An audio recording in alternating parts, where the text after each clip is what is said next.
Olá, ouvintes, sejam bem-vindos e bem-vindas. Eu me chamo Érica Fernanda. E eu, Vanessa Teles, somos graduandas de Direito pela Universidade Estadual do Maranhão. E esse é o quarto episódio do NEPSIcast, o podcast desenvolvido pelo projeto Aulas Abertas sobre Direitos Humanos e Democracia, orientado pelo professor doutor Tiago Alisson Cardoso de Jesus, líder do Núcleo de Estudos em Processo Penal e Contemporaneidade, o NEPSI. E iniciamos agora mais um episódio cujo debate se pautará no tema Direito na Era das Redes. Frente a tamanhas mudanças sociais, causas diretas e indiretas da globalização, o direito passa a incorporar valores plurais e multifacetados, o que adianta o olhar na perspectiva de análise das relações jurídicas pelo viés de uma nova postura jurídica que precisa ser buscada para prevenir e regular conflitos no âmbito do ciberespaço.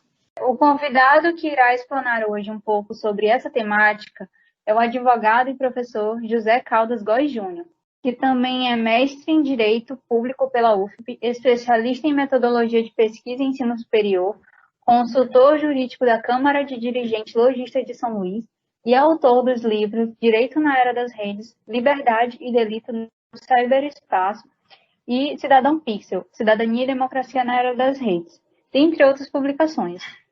Primeiramente, quero agradecê-lo por aceitar nosso convite para debater um tema de extrema importância para a nossa sociedade atual.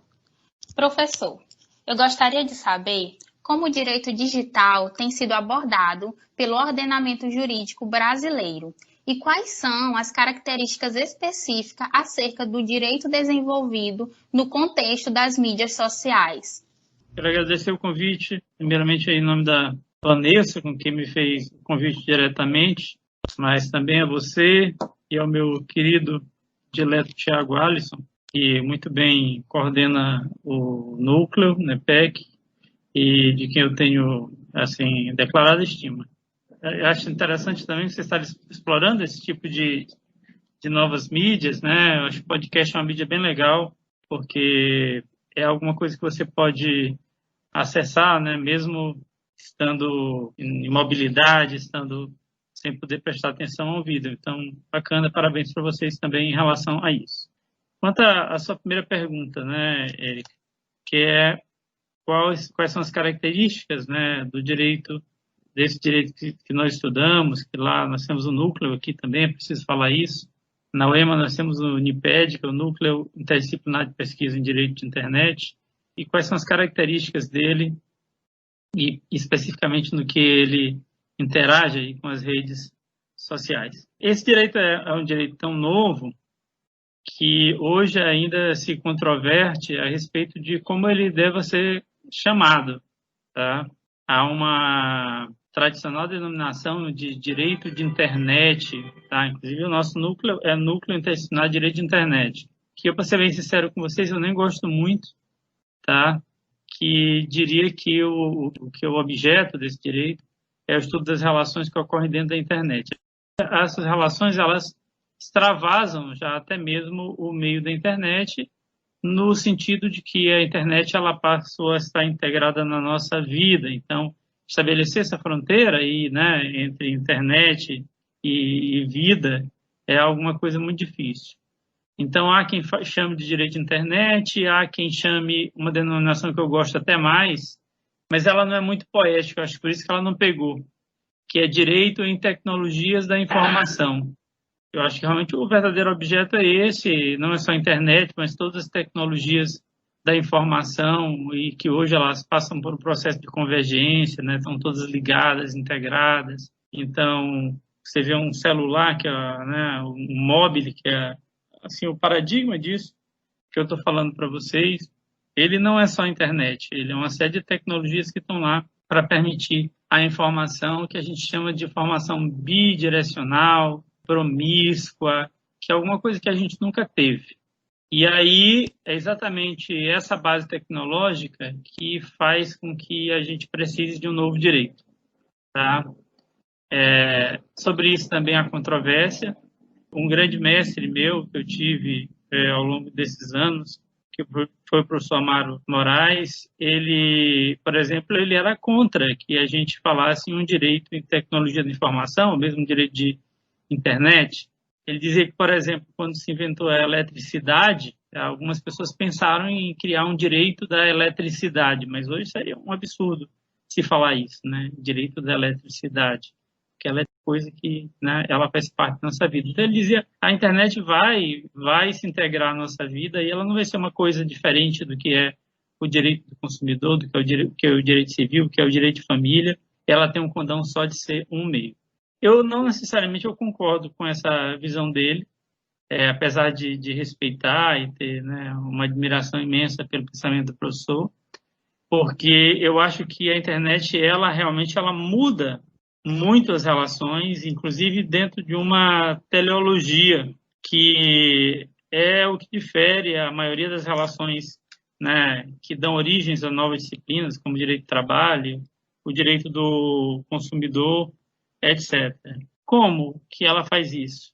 Primeiro, ela permite isso, ela permite a bidirecionalidade e a promiscuidade. Isso é uma coisa única, tá, na história. Nunca na história a gente teve tantas pessoas que eram receptoras de conteúdo e, ao mesmo tempo, elas eram propagadoras, elas eram fonte de conteúdo. Essa mudança, inclusive, no que a gente chama de topologia da informação, topologia da rede comunicacional, ela tem extensão não só para o ramo do direito, mas para o ramo da política, por exemplo. Ela é muito importante no ramo da política, no seu viés político, da sociologia, da filosofia. Grandes filósofos, como Pierre Levy, vem tratando disso, né? Com grande maestria. E, portanto, o direito ele é apenas um aspecto dessa mudança. E o que é basicamente isso? Basicamente é que, ao longo da história, a gente viveu numa sociedade em que você tinha centros que emanavam informação ou conhecimento, a gente chama isso, né, genericamente com um termo americano, se chama broadcast.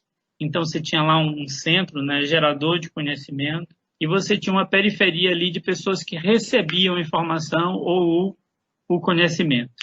E é essa ideia que a gente tem, por exemplo, de um mestre, né, que é aquele de onde emana o conhecimento, e seus súditos, que são aqueles que, né, recebem o conhecimento. Essa ideia que a gente tem, por exemplo, de uma rede de televisão, a TV Globo, por exemplo, por anos e anos, gerou informação que era consumida por todas as pessoas no Brasil. Então, quando a gente está nesse sistema, a informação ela flui, em geral, em um sentido, que é do centro para as bordas, tá certo? E a gente mudou essa topologia com a internet. A internet muda tudo, na medida que cada pessoa ela passa não só a ser destinatária da informação, mas ela também pode ser emissor. E quando a gente diz que a internet, a rede é promíscua, é porque, por exemplo, vocês aqui com a iniciativa muito louvável, né, do podcast, vocês estão sendo agora emissores de informação. E essa informação é uma informação que pode chegar a qualquer pessoa no planeta. Com certeza, nem mesmo vocês, nem mesmo eu, temos a exata certeza de quem são os destinatários, serão os destinatários dessa mensagem. Então, isso muda tudo. É fácil a gente pensar nos aspectos políticos disso aí. A gente está vendo agora, experimentando, né, a força dos influenciadores digitais, a força dos líderes carismáticos que foram criados através da internet na política. E a gente está vendo também como, né, nesse mundo globalizado, todo mundo busca os seus 5 minutos de fama. É engraçado que na década de 60, 70, né, o Timothy Leary já falava isso, né, que chegaria um dia em que todo mundo teria os seus 5 minutos de fama. E todo mundo agora está buscando esses 5 minutos. Às vezes você, esporadicamente, tem alguém que consegue esses 5 minutos e aquilo vira um turbilhão. Ontem a gente teve aquele caso da moça que se divorciou e levantou uma faixa, uma bandeira, né, que está divorciada, e de um momento para outro ela deixa de ser uma pessoa desconhecida e ela passa a ser uma pessoa que importa para a sociedade. O que ela diz importa. Se ela tivesse feito um discurso feminista, um discurso, né, e tal, todo mundo ia ver. E isso acaba tendo um viés de poder, tá certo? Então, é claro que essas transformações todas não podem passar aí ao largo do direito, levando em conta que o direito ele tem esse seu caráter de buscar entender a sociedade, para buscar formas éticas de resolução dos conflitos. Então, se a sociedade ela muda, se a sociedade ela começa a se relacionar de forma diferente, depois eu vou falar de um outro aspecto dessa diferença que a gente aborda no último livro, no Cidadão Pixel, que é a dromologia, né? Se ela começa a trabalhar de forma diferente, o direito também tem que se mutar. E aí, terminando já, uma resposta muito longa que eu estou dando, mas terminando já de falar sobre isso, o direito tradicional ele não está preparado para isso. Por quê? Porque as bases conceituais do direito tradicional, elas são bases que elas não têm nada a ver com essa nova realidade, né? O direito tradicional, a gente, por exemplo, tem um Código Civil que é de 2003, então um código relativamente recente. Antes disso, o código que a gente tinha, que era de 1916, ele era um código patrimonialista, individualista, ele era um código que tinha uma visão de direito diferente, por exemplo, que a gente tem hoje da sociedade. A gente tem um código de processo muito recente também, que também se diferencia muito na sua visão instrumentalista do que foi o Código de 73. Então, todo o tempo que a gente está vendo é isso, é o direito tentando acompanhar a mudança social. E as novas tecnologias da informação, elas trouxeram mudanças sociais imensas, né? Imensas. Há quem fala, inclusive, que a gente vive uma nova era na história da humanidade, marcada pelas tecnologias da informação. E é isso que justifica que a gente tenha um direito em tecnologia da informação, um direito de internet, como você queira chamar. Certo, professor, obrigada pela sua explicação. E a gente tem um outro questionamento. Em meio ao que pode ser denominado como cultura do cancelamento, na qual a internet se torna um verdadeiro tribunal do júri para o julgamento de pessoas, como o imediatismo trazido pela experiência com as redes sociais e seus programas de recompensa influenciam na percepção do cidadão sobre seus direitos e os direitos do próximo do outro lado da tela? Essa é uma pergunta muito profunda, que inclusive exige até mesmo que nós, né, que nos consideramos pessoas progressistas e tal, tenhamos que rever os nossos conceitos, porque eu tenho uma visão meio polêmica em relação a isso. Hoje, o que a gente discute muito na academia, nos círculos de direito? Um discurso que eu acho que ele é contraditório, que eu acho que ele merece, que ele tem aspectos contraditórios, que ele merece ser repensado. Olha o que é. A gente fala muito assim, olha, nós temos que criar filtros nas redes para que, por exemplo, nas redes não se propaguem pensamentos racistas, para que a gente filtros nas redes contra o discurso de ódio. A gente tem que criar filtro na rede contra todo tipo, né, de expressão que não esteja de acordo com aqueles parâmetros de civilidade que a gente entende que são interessantes. O problema para mim maior, e hoje em dia se discute muito isso, assim, é porque o TikTok deixou que alguém, né, fizesse um discurso de ódio machista, ou o Facebook deixou que o Trump falasse tal coisa e tal. Eu acho que nesse tipo de conduta, queridos, e eu venho falando isso sempre, infelizmente eu sou uma das poucas vozes que fala isso. Nesse tipo de conduta, existe alguma coisa muito perigosa, né? Aquele negócio que quem irá vigiar os vigias, né? Custodianos, quem é que vai vigiar esses vigias? Quem é que vai vigiar, por exemplo? Quem vai ser o vigia primeiro? A primeira coisa é essa, né, gente? Quem é que vai ser o vigia? Quem é que vai ser o vigia contra o discurso de ódio? Quem vai ser o vigia contra... Será que são as próprias redes? Elas já estão se arvorando disso, né? E aí surgem vários problemas. Por exemplo, o Facebook e TikTok tem um exército de milhares de pessoas que passam o dia todo olhando conteúdos para saber se esses conteúdos eles são ou não adequados e para tirar esses conteúdos da rede.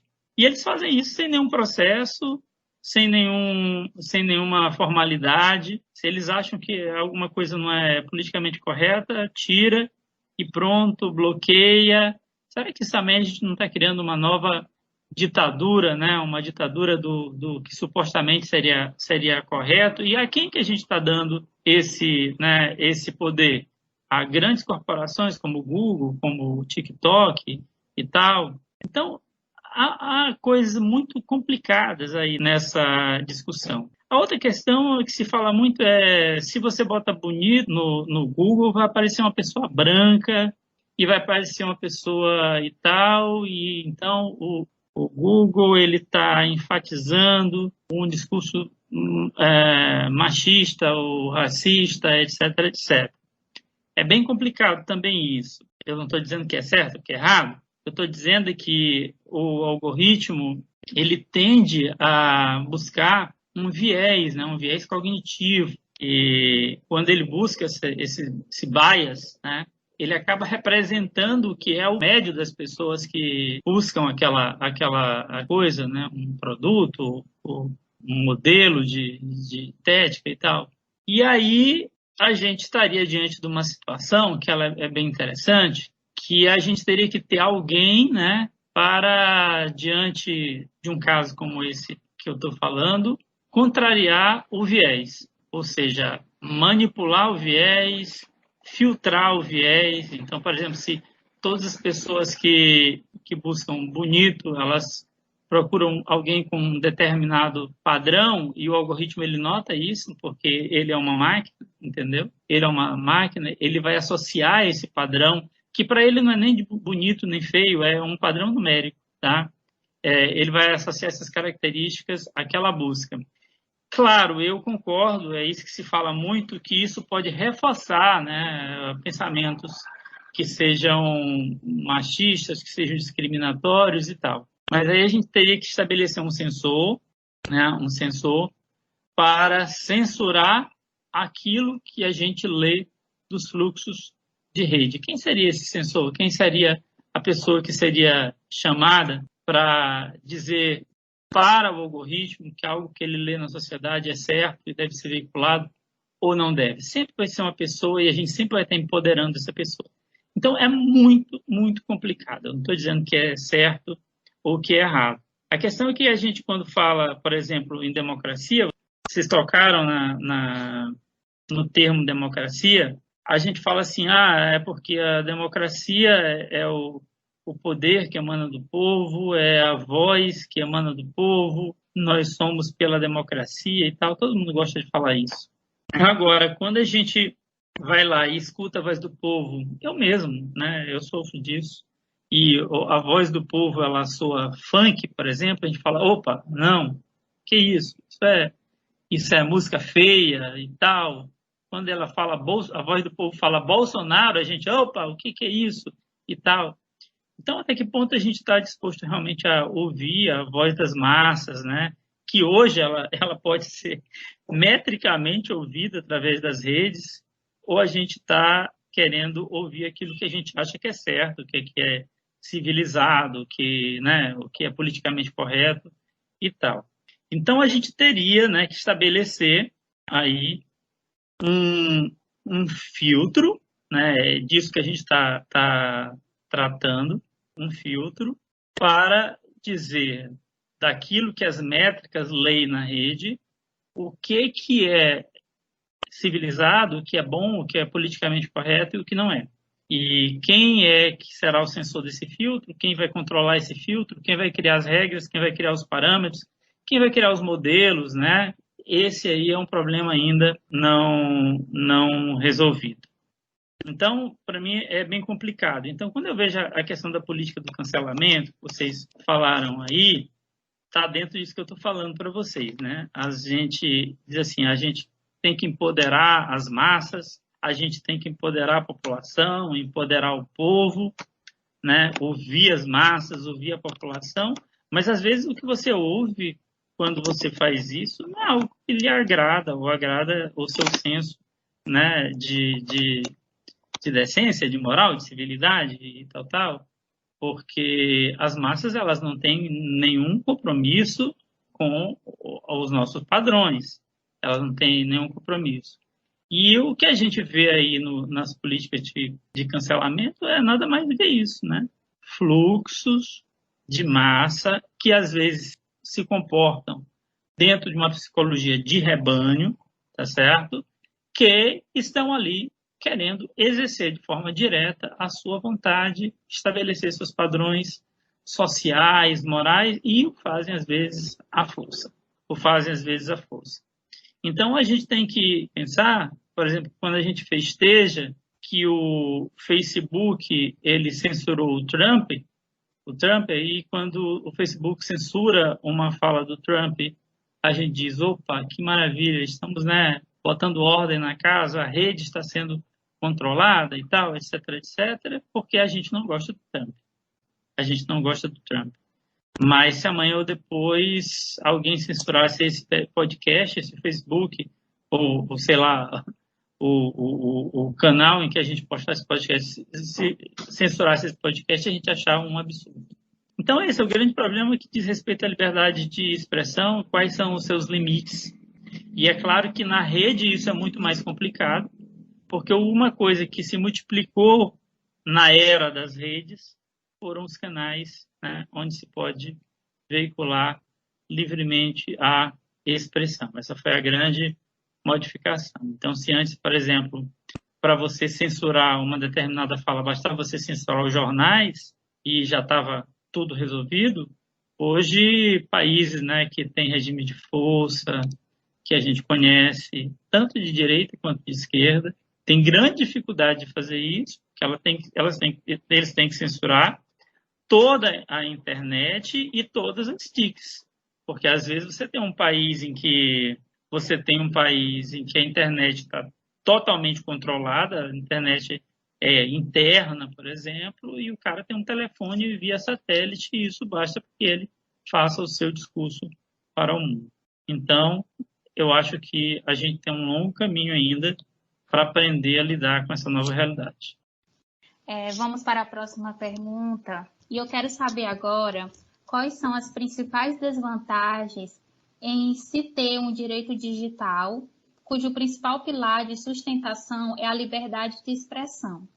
Eu não entendo bem quando você colocou desvantagem, né? Talvez fosse dificuldade, não é? A principal dificuldade, porque a gente tem um direito que pautado na liberdade de expressão não é propriamente uma desvantagem, né? A liberdade de expressão é um dos princípios, né, mais nobres, mais caros hoje que a gente tem no mundo jurídico. Mas, sem dúvida alguma, ele traz, acho que era o sentido que vocês quiseram colocar na pergunta, algumas dificuldades. Né? Algumas dificuldades. A primeira dificuldade é que a liberdade de expressão, muitas vezes, ela entra em choque com diversos outros princípios e garantias que estão na própria Constituição. Tá? E a gente não pode fazer com que essa liberdade de expressão ela seja considerada como algo absoluto, de maneira alguma. Inclusive, precedentes do próprio Supremo Tribunal Federal no nosso país já nos mostraram que existem limites à liberdade de expressão. Então, por exemplo, se você quiser criar uma revista nazista e publicar ela no Brasil, a gente vai dizer não. Por mais que você tenha liberdade de expressão, a gente não pode deixar que você faça apologia aí, né, uma situação de genocídio e tal. Então, a gente tem limites. Então, dentro do contexto das redes, a gente tem um direito pautado na liberdade de expressão, é uma coisa boa, tá? É uma coisa boa. Eu já até falei isso para vocês. As redes sociais, elas, do jeito que elas estão configuradas agora, como neutras, livres, né? Elas praticamente emulam, né, um canal democrático que é o ideal, que a gente sempre sonhou. Agora, é claro que a gente não pode absolutizar, porque, efetivamente, às vezes essa liberdade de expressão ela é utilizada para atingir a honra das pessoas, para agredir, né, para provocar o crime, e nessas situações a gente vai ter que relativizar aí esse nosso amor à liberdade de expressão.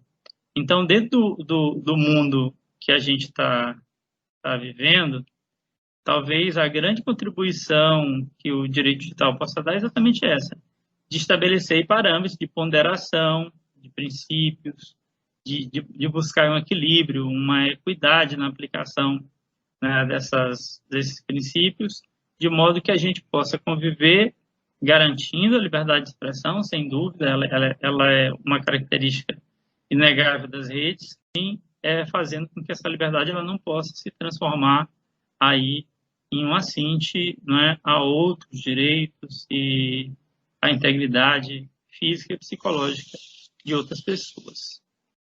Professor, o Supremo Tribunal Federal, em inúmeras decisões, ressalta que, embora não exista hierarquia entre direitos fundamentais, a liberdade de expressão sempre teria posição preferencial quando em colisão com outros direitos fundamentais.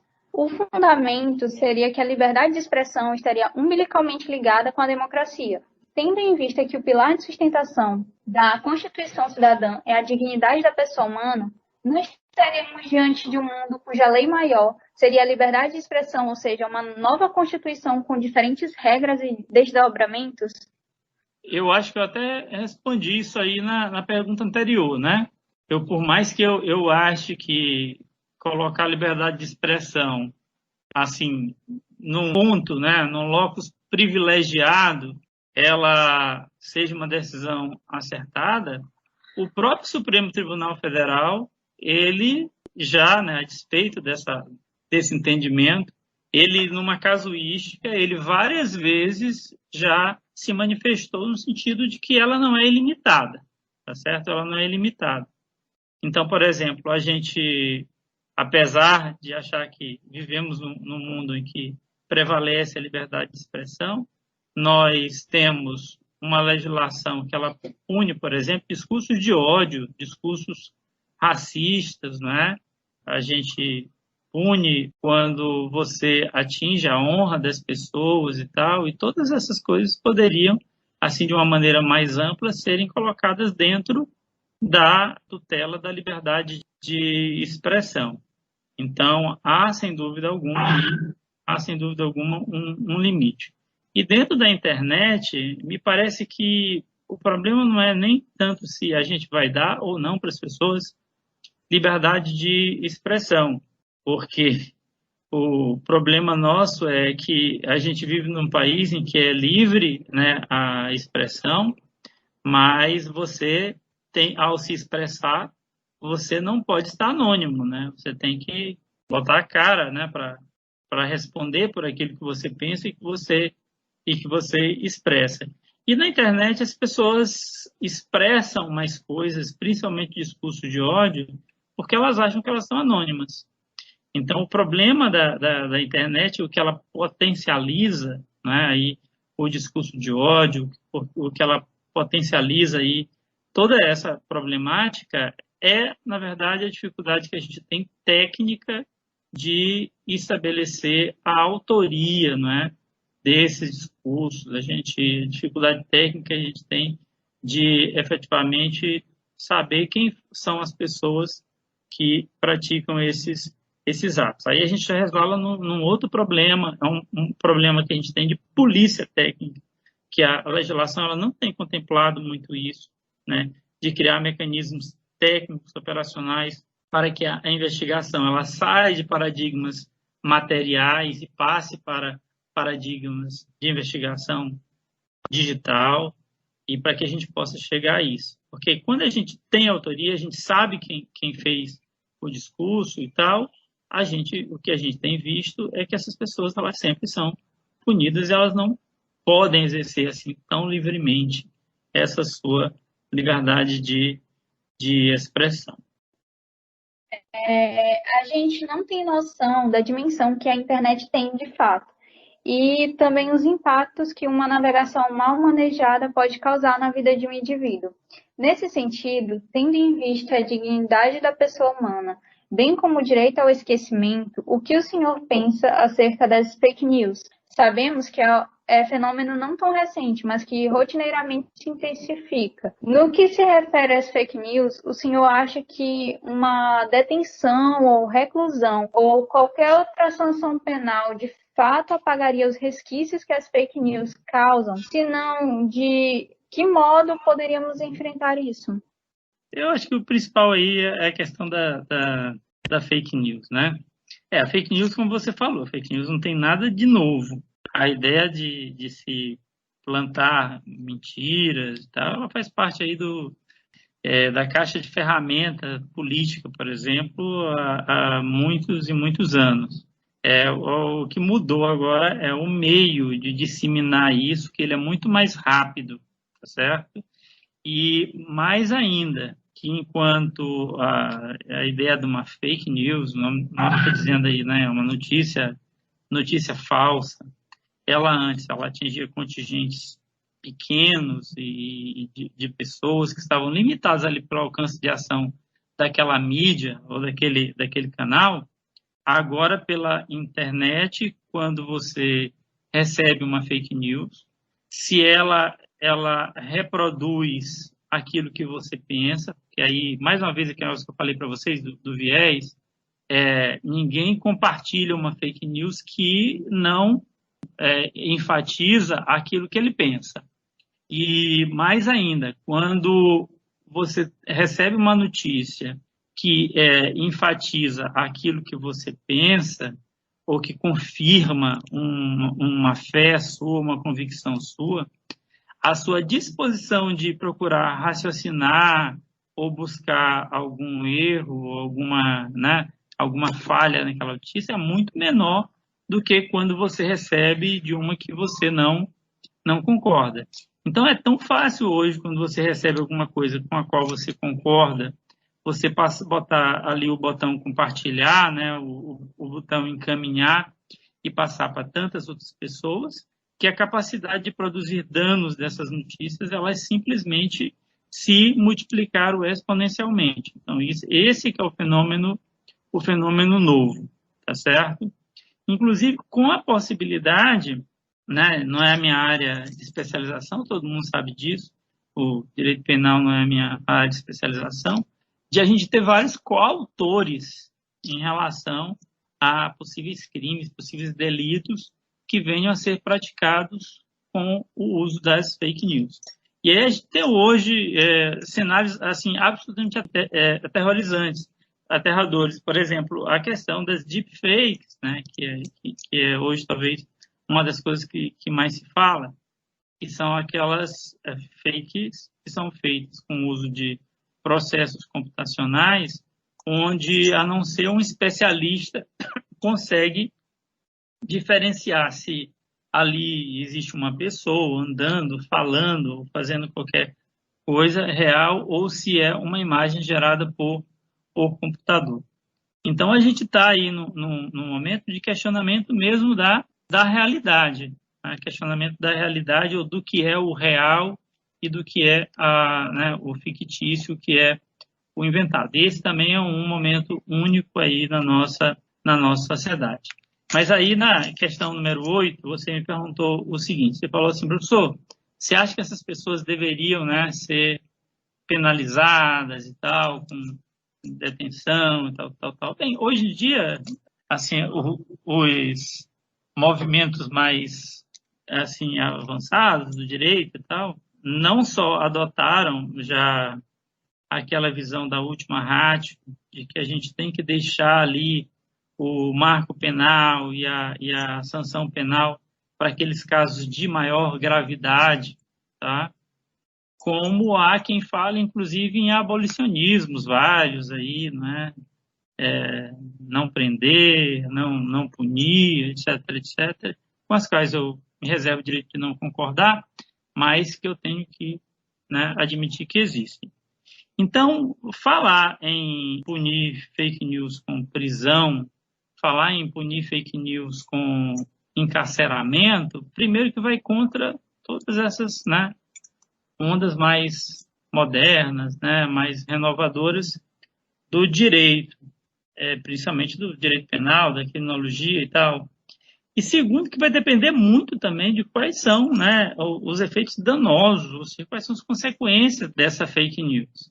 Porque a gente vê fake news de todo jeito hoje, né? Tem algumas que têm caráter humorístico, elas te fazem pensar um pouco, sorrir, elas são quase uma piada, mas a gente vive também num mundo que já criminaliza as piadas.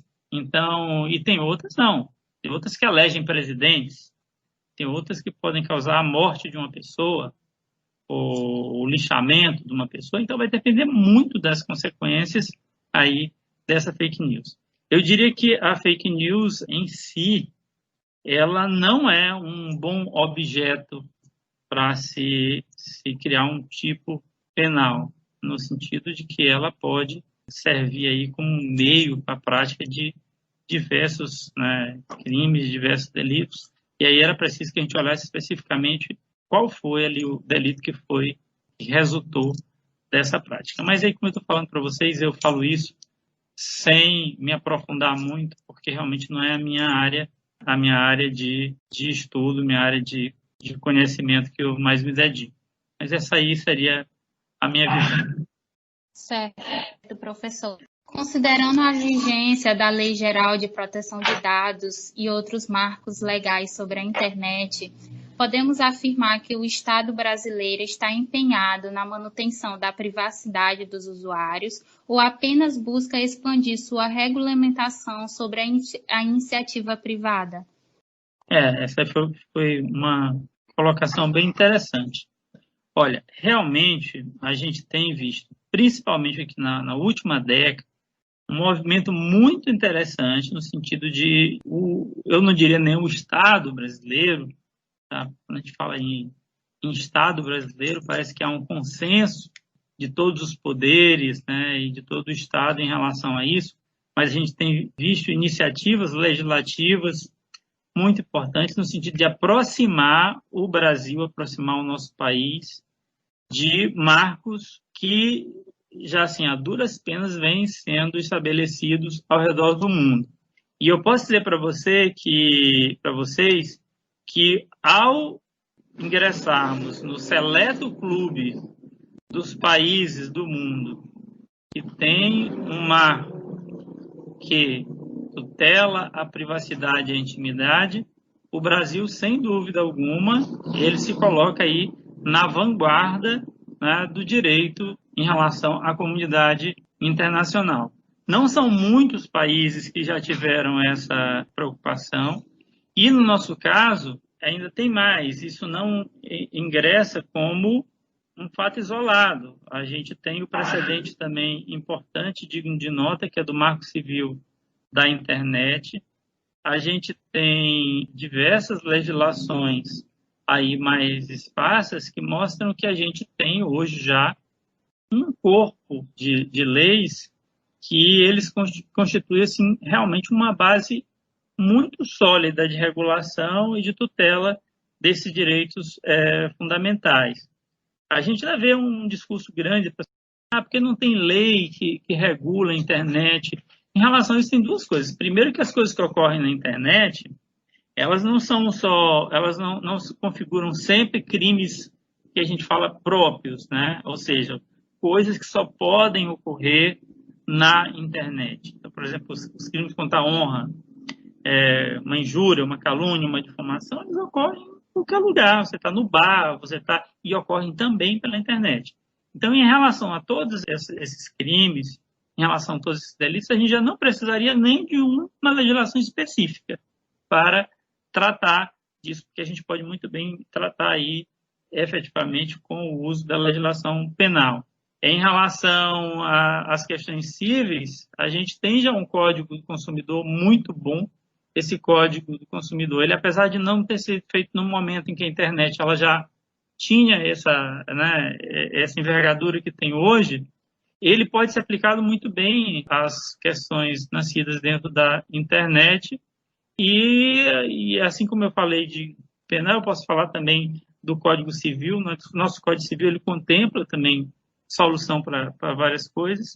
Então, a gente tem a legislação geral, que é perfeitamente aplicável, né? E eu sempre tenho defendido, aí, inclusive, um diálogo das fontes em relação a essa legislação geral, assim como a gente faz em outras disciplinas, e as legislações específicas que elas estão sendo criadas aí, talvez não com uma grande coordenação. Existe uma coisa interessante no nosso país, que é assim, vazam as fotos de uma atriz famosa, vamos fazer uma lei para, né, responder a esse clamor popular, como é o caso da Lei Carolina Dickmann, que é o exemplo mais sério disso. Mas, apesar de não ser feita assim, né, uma grande coordenação e tal, nós já temos um corpo, sim, um corpo legal que pode dizer que o nosso país ele é um país avançado na regulação e principalmente na tutela da privacidade e da intimidade.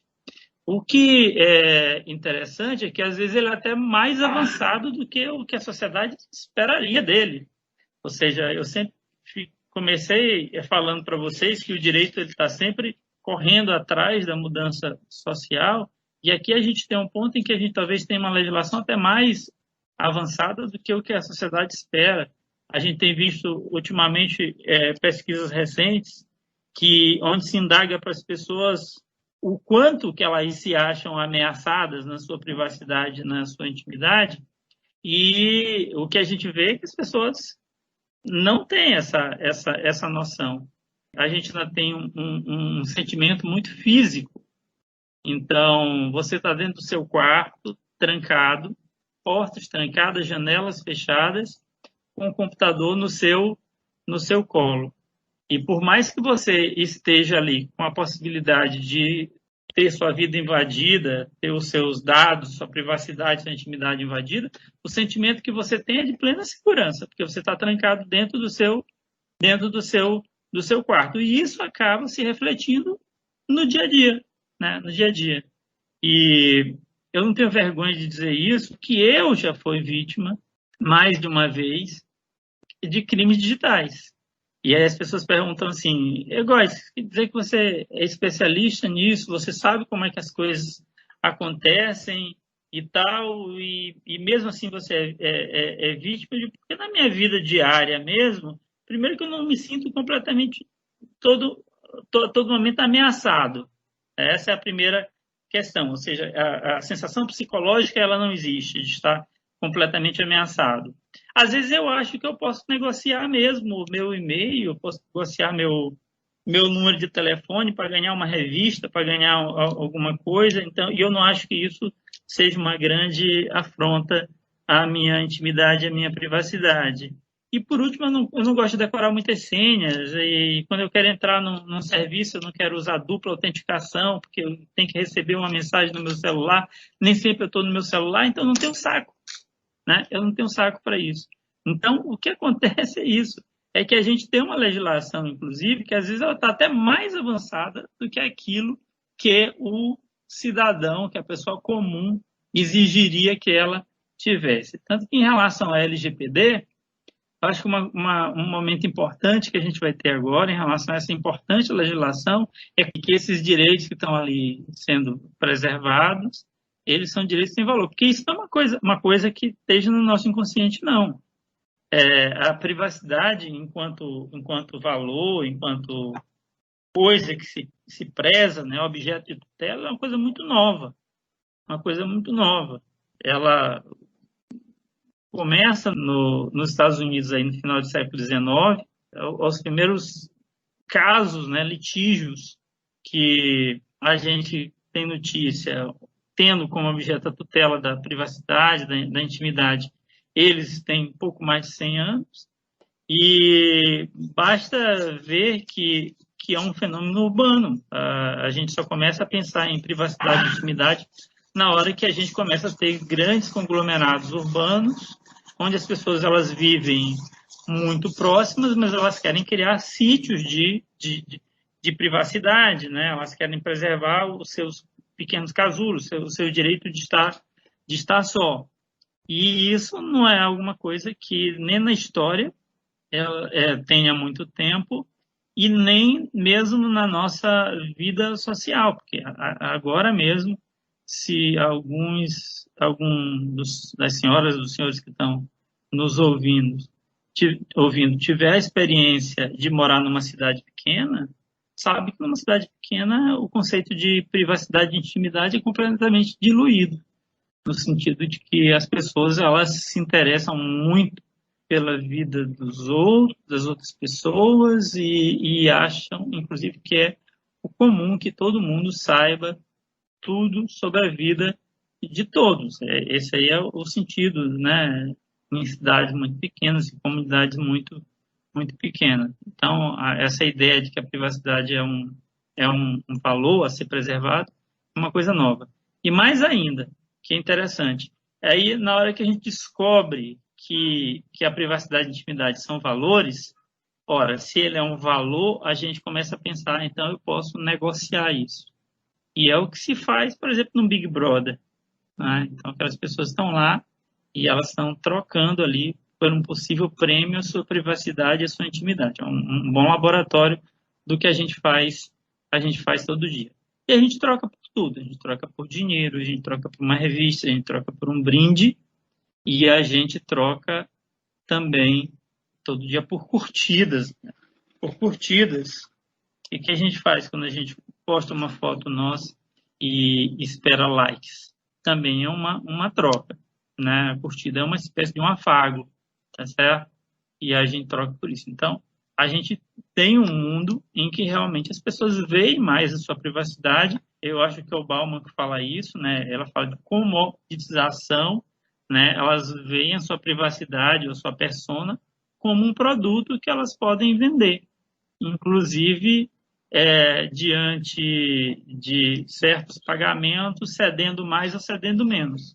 E hoje eu vejo alguns casos, como sites como OnlyFans, por exemplo, em que a gente vê isso. A gente vê assim, quanto mais você paga, mais você conhece do que é íntimo, que é privado mesmo. Então, pronto, é essa a ideia de que a gente estabeleceu um mercado da privacidade e da intimidade. E então é claro isso, né, gente, que é tutelado por uma legislação como a LGDP. E aí é preciso que a gente, como fez em relação aos direitos do consumidor, a gente também conscientize as pessoas, como conscientizamos em relação aos seus direitos de consumidores, né, em relação aos seus direitos, em relação à privacidade e à intimidade.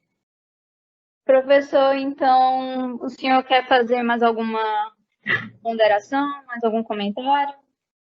Eu tinha prometido que eu ia falar um pouco sobre a ideia de dromologia, né, que é um conceito que a gente desenvolve no último livro, no Cidadão Pixel. Na verdade, não sou nem eu que desenvolvo, mas a minha colega Aparecida Zuin, mas que eu acho que é muito interessante, é que a gente vive também em um mundo que é marcado pela velocidade, né? As coisas ocorrem de forma muito veloz. E esse é um mundo dromológico, dromos tem a ver com velocidade, né? Ele é um mundo que ele muda todos os valores. Então, agora, ser rápido, ser eficiente, ser eficaz, ele ganha aí, às vezes, né, uma feição de valor absoluto, tá? Que é essa nossa busca. E isso tem causado não só muita insatisfação, muita inquietude no plano espiritual, psicológico, né, das pessoas. A gente vê um crescimento muito grande hoje de pessoas com quadro depressivo, de ansiedade e tal, porque não conseguem acompanhar essa velocidade que o mundo impõe, como também tem causado quadro de crise em relação ao direito. E, por exemplo, você pensar só um aspecto, né, que é atinente ao quadro geral do direito, que é o do processo legislativo, nós temos processos legislativos muito lentos. A gente demora muito para fazer leis, tá certo? E a sociedade dromológica ela não espera as leis. Ela vai correndo lá na frente, tendo lei ou não. E aí a gente passa por grandes momentos de ato em que a sociedade já deu um passo imenso lá na frente e a legislação não conseguiu acompanhar. E aí eu vou dar só um exemplo para vocês, que é a questão do trabalho em plataforma. tá? A gente já nem lembra mais o tempo em que a gente andava de táxi. Nem lembra mais. Porque o Uber e as plataformas parecem que é alguma coisa que está na nossa vida. A gente, quando pensa em sair, a gente pensa logo em pegar um celular e chamar um Uber, né? Ou chamar um 99 e tal. E, no entanto, até hoje, a gente não viu ainda a resposta legislativa para a regulação desse novo fenômeno. Então, esse é um outro aspecto muito interessante também, que eu acho que merece atenção do direito. Queria agradecer para vocês, principalmente a você, Érica, a você, Vanessa, aí, pelo convite, pelas perguntas muito bem formuladas, e dizer que eu estou sempre à disposição de vocês para conversar. Se vocês quiserem estender esse papo outras vezes, eu vou gostar muito, tá bom? E mandar um abraço a todos que estão nos ouvindo, esperando que o podcast de vocês cresça cada vez mais, porque é muito interessante. Professor, obrigada pelos seus elogios. E em nome do projeto Aulas Abertas e do NEPS, né, do Núcleo de Estudos em Processo Penal e Contemporaneidade, o NEPS, a gente agradece muito por suas contribuições no podcast de hoje e esperamos que os assuntos aqui debatidos tenham possibilitado o esclarecimento para os ouvintes, como também instigado o questionamento sobre a realidade do direito digital no ordenamento jurídico brasileiro. Então, é isso. A gente só tem a agradecer por sua presença, suas contribuições riquíssimas. E é isso. Se o senhor quiser fazer mais alguma coisa, a gente vai encaminhar para o final. Eu só queria mandar um abraço para meu amigo Tiago Alisson, dizer para ele que renovar aí minha admiração por ele, por essa liderança que ele tem perante vocês, e dizer que eu sempre, assim como o direito em relação à sociedade, eu sempre estou aí tentando seguir os passos do Tiago, e eu acho que eu já vou procurar fazer um podcast desse lá no Uniped também, porque eu gostei muito da ideia. Abraço a todos. Certo, professor. Obrigada por sua participação, tá bom? Até logo. Um abraço. A gente se vê em outros encontros. Um abraço. E agora, alguns avisos.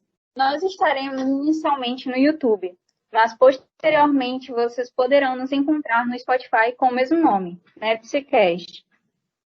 Então, se vocês gostaram dessa ideia e querem incentivar o nosso podcast, dê um like nesse vídeo. Você também pode deixar nos comentários um elogio, uma crítica ou sugestão de algum tema ou assunto interessante que podemos debater. Fique atento às nossas mídias sociais para mais informações. O nosso Instagram é @nepsdireitoema, NEPPC Direitoema. Isso é tudo, pessoal. Encerramos aqui. Espero que vocês tenham gostado e aproveitado cada minutinho desse podcast. Agradecemos sua presença. Até o próximo episódio. Tchau!